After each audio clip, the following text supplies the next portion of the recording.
안녕하세요. 네, 입시 강의를 맡게 된 홍재동입니다. 보통 입시하면은 요즘에는 저희 학교 다닐 때도 그랬지만 굉장히 치열합니다. 네, 대학에 수는 한정돼 있고 전공하는 학생들은 많다 보니 점점 더 실력이 저희 때하고 비교할 수 없을 정도로 뛰어나고 어마어마한 인재들이 국악계에 몰리고, 특히 가야금은 공부도 잘하고 얼굴도 예쁘고, 네, 모든 걸 다 갖춘 학생들이 주로 하는 악기라는 인식이 많습니다, 요즘에는. 그런데 이제 입시 준비를 하다 보면 아무리 연습해도 되지 않는 막연한 것들 때문에 굉장히 많이 고민하시는데요. 그러면 여러분은 가야금 산조가 뭐라고 생각하세요? 산조라는 거를 어떤 음악이라고 알고 연습을 하세요? 네, 저는 여러분들에게 우리가 산조라는 보물섬을 찾아 떠나는데 지도가 되고 싶은 마음에서 강의를 준비했습니다. 보통은 그냥 열심히 연습하다 보면 어느 날은 산조를 잘하게 될 거야 라고 생각을 하는데요. 절대 그렇지 않습니다. 왜냐면 저희 나라 음악은 특히나 서양 음악과 달라서 체계가 없죠. 자, 여러분 산조 바이엘, 산조 소나티네, 산조 체르니 30, 산조 체르니 40, 산조 체르니 50 이런 말 들어보셨나요? 아마 못 들으셨을 거예요. 그냥 내가 초등학교 때 배운 산조도 산조고, 중학교 때 배운 산조도 산조고, 지금 고등학교 때 하는 산조도 똑같은 산조인데, 보면 같은 거를 지금 6년 이상 하고 있단 말이에요. 그런데 그때에 비해서 그럼 내가 지금 체르니 30번의 수준인가, 체르니 40번의 수준인가를 가늠할 수 있는 길이 없습니다. 오로지 가늠하는 거라고는 귀. 네. 우리가 그거는 알고 있어요. 들었을 때, 어머, 쟤는 잘 탄다.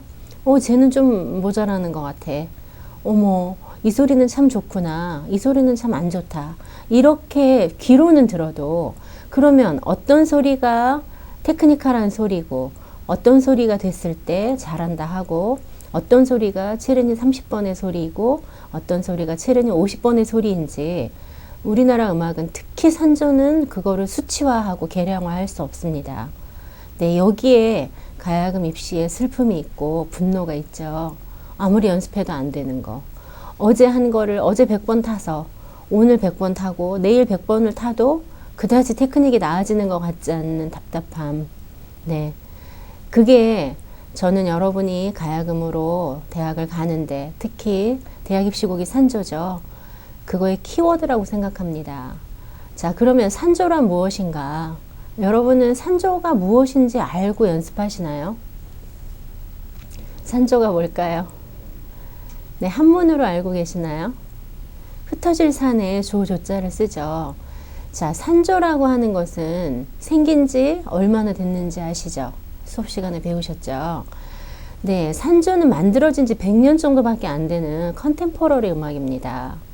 그러니까 보통 우리가 전통음악이라고 알고 있는데 전통음악이긴 하나 아주 몇천 년 동안 내려오는 그런 소리가 아니에요. 굉장히 근대에 만들어졌고, 그리고 또 우리나라 기악음악을 대표하는 곡이죠. 그러면 산조를 왜 평생 타나? 산조가 뭐길래? 네, 여기에 여러분들의 답답함을 제가 풀어드리고자 합니다. 자, 산조라는 음악은요, 원래 모든 기악음악이 그렇듯이 성악곡에서 출발을 하죠. 모든 기악음악은 처음에 자연발생적으로 노래를 흥얼흥얼 노동요든 유희요든 노래를 하다 보면 그 노래가 점점 세련돼지고 발전하고 그 노래를 전문적으로 부르는 가수들이 생겨나면서 일반 대중의 노래와는 차별을 하된 테크닉과 세련됨을 갖게 되고, 네, 그것들이 다시 대중에게 흡수되면서 또 순환을 하죠.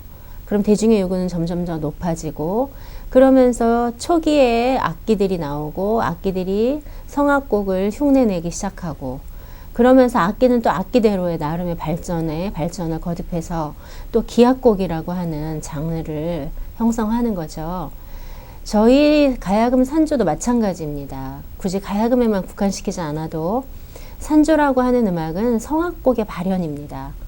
그러면 여러분은 산조라고 하는 것이 기악 독주곡이다 이렇게 알고 있을 텐데요. 그럼 그 기악 독주곡의 바탕이 되었던 성악곡은 혹시 아시나요? 네, 그걸 모르고서는 그 기악곡이라고 하는 거는 어차피 추상화되고 또 악기의 구조에 맞게 또 성악곡이 수정이 되고 또 악기에 맞는 내재화를 거칩니다. 그런 다음에 또 그 나름의 악기에 따른 발전을 하게 돼요. 그래서 원래 성악곡의 느낌이나 이런 거는 느낌으로만 남아있지 이 부분이 성악곡의 어떤 선율이야 라고 얘기할 수 없습니다. 네, 그렇지만 그 성악곡의 어떤 바탕이 되었던 성악곡의 느낌을 알지 못하고서는 그 기악곡을 제대로 분위기를 내고 또 느낌을 내고 전달할 수가 없는 거죠. 네, 산조는 한마디로 얘기해서 우리나라 성악곡을 집대성에서 용광로에 다 넣고 끓여서 곰탕처럼 곰국처럼 끓여서 정화시켜서 승화시킨 음악입니다. 자, 그러면 그 산조의 근간이 되었던 성악곡은 뭐냐?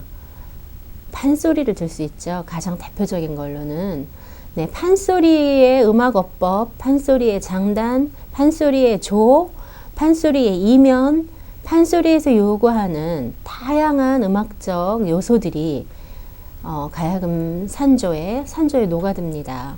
왜 흩어질 산을 썼냐면 흩어져 있는 이러저러한 가락들을 악기로 타다 보니 처음엔 즉흥곡이었다는 거 알고 계시죠? 가야금 산조라고 하는 게 어떤 틀을 갖고 처음부터 시작한 게 아니라 판소리에 나와 있는 어떤 선율 중에 한 부분을 또 내지는 가곡에 나와 있는 어떤 선율의 한 부분을 어떤 느낌을 차용해서 악기로 흩은 가락으로 타다 보니까 그것들이 어떤 형식을 갖게 되고 그리고 또 발전해서 지금의 산조가 있게 되었습니다. 그러면 산조라고 하는 음악은 그렇게 흩어져 있는 가락들을 탄 건데요. 그 한 가락만 타면 판소리의 어떤 조 하나만을 차용해서 하면 재미없겠죠. 그래서 민요 중에 어떤 느낌 또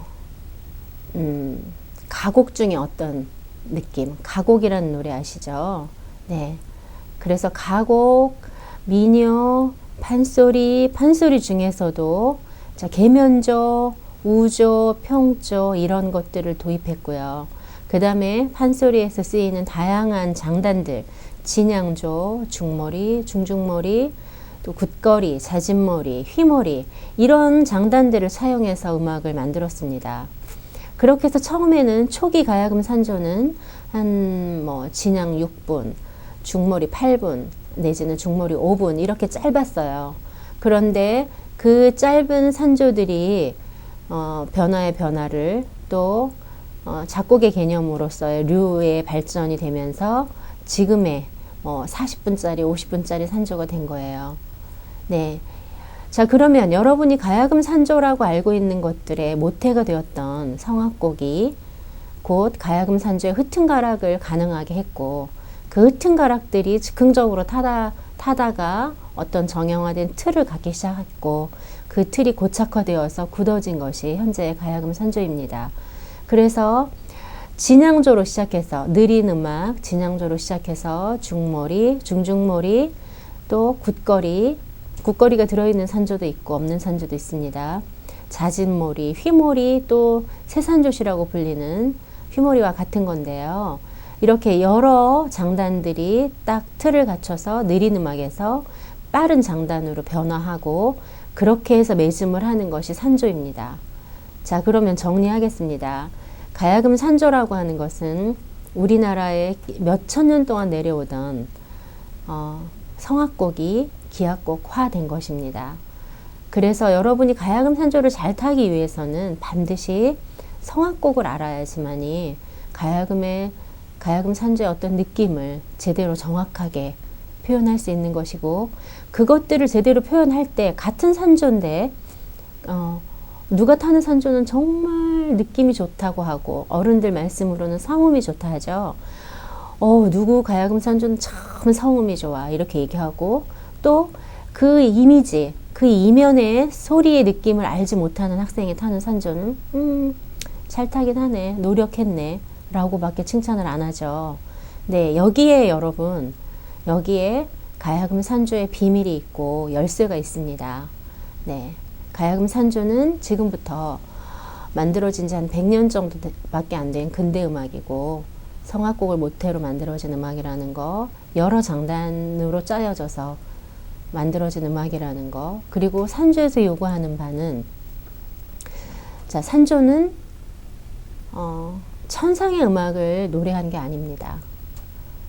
보통 성악곡들이라고 하면 판소리든 뭐든 인간의 희노애락, 그리고 인간으로서 갖는 애상과 쓸쓸함과 슬픔과 그리움과 정겨움과 또 화사함과 이런 여러 가지 인간의 그 108가지 감정을 녹여서 노래를 만드는 거죠. 그래서 산조는 인간의 음악입니다. 네, 천상의 천사들의 소리를 그리워하고 그 소리를 형상화한 것이 아니고, 이 땅을 사는 인간들의 희노애락을 보듬고 또 다듬어서 예술로 승화시킨 음악입니다. 네, 여기에 두 번째 키워드가 있습니다. 그래서 산조는 분명히 굉장히 감정적이고 드라마틱한 음악입니다. 그래서 그 느낌이 살아있어야 해요. 만약에 계면조라고 한다면 그 계면조의 진한 슬픔이 내 슬픔화 되어서 가야금 가락에 묻어놔야지만이 산조를 잘 탄다고 하죠. 네, 이렇게 산조는 인간의 정서와 감정과 밀착된 정서를 표현하고 있고, 그리고 그것들을 어떤 거는 경쾌하게 경드름, 어떤 거는 슬프게 계면, 어떤 건 씩씩하게 우조, 간단하게, 정말 도식화해서 얘기하면 이렇게 씩씩하고 웅장하고 슬프고 애상적이고 그립고 내지는 경쾌하고 풀밭을 뛰어다니는 그런 발랄함, 이런 것들을 다 표현해야 합니다. 그러면 짧은 가락 안에 이것들이 만약에 우조다, 평조다, 계면조다 라고 했을 때, 비록 우조를 5줄 타더라도 이 5줄 안에 여러분들이 그런 희노애락을 다 담을 수 있을 때 가야금을 잘 탄다는 소리를 들을 거예요. 네, 이렇게 가야금 산조는, 특히 산조라는 음악은 인간의 정서와 감정을 노래하는 음악이라는 거가 두 번째 키워드입니다. 네, 그러면 산조가 어떤 음악인지 여러분이 아셨을 것 같아요. 이게 여러분들이 앞으로 산조라고 하는 긴 여정을 가는데 중요한 이정표 2가지가 될 것입니다. 네, 그러면 다음 강의에서 또 하나씩 살펴보도록 할게요.